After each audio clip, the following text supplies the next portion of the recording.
Hi, my name is Lauren Smith, and I'm the pelvic physiotherapist at Nose Creek Physiotherapy.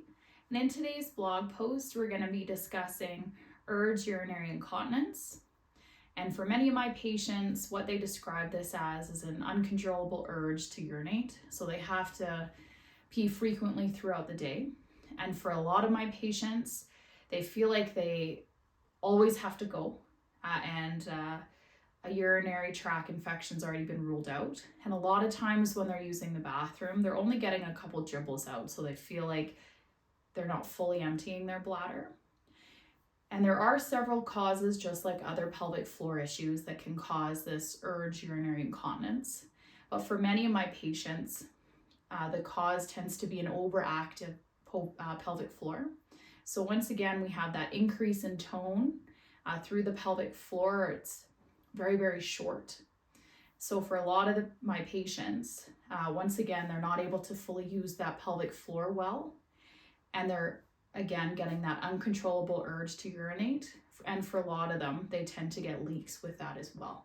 So kind of leaking on the way to the bathroom.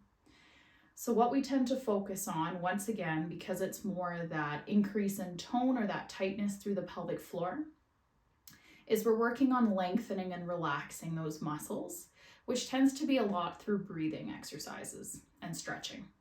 So it's more on, once again, relaxing that whole system.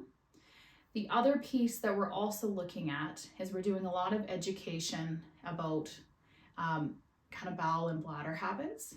So if we're looking at the bladder, for example, a lot of my patients will fill out a bladder diary, which gives us a little bit more information on kind of when they're using the bathroom and when they're leaking, and that it's something we can use over time to monitor their symptoms and how they're healing. The other piece that we go through, which I think I've also chatted about in another video, is that we only want to go to the bathroom if we have to. So that just in case pee that we do before we go on road trips, it's really important that you don't do that and you only go if you have to.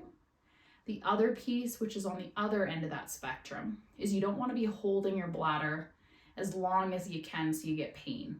So we want to find that happy medium so that that connection, which we need, that goes between our brain and our bladder, is working effectively, so that we only get that signal that we have to go at the appropriate times, which can also help when we're treating urge urinary incontinence. Now, if you or anybody else you know is struggling with anything that I've described above with urge urinary incontinence, please give us an email or a call and we can book you in for a free discovery session with me, where we can look a little bit more at what's going on with you and create a plan so that you're getting some more symptom relief. Thanks for listening today, and I will chat with you guys soon.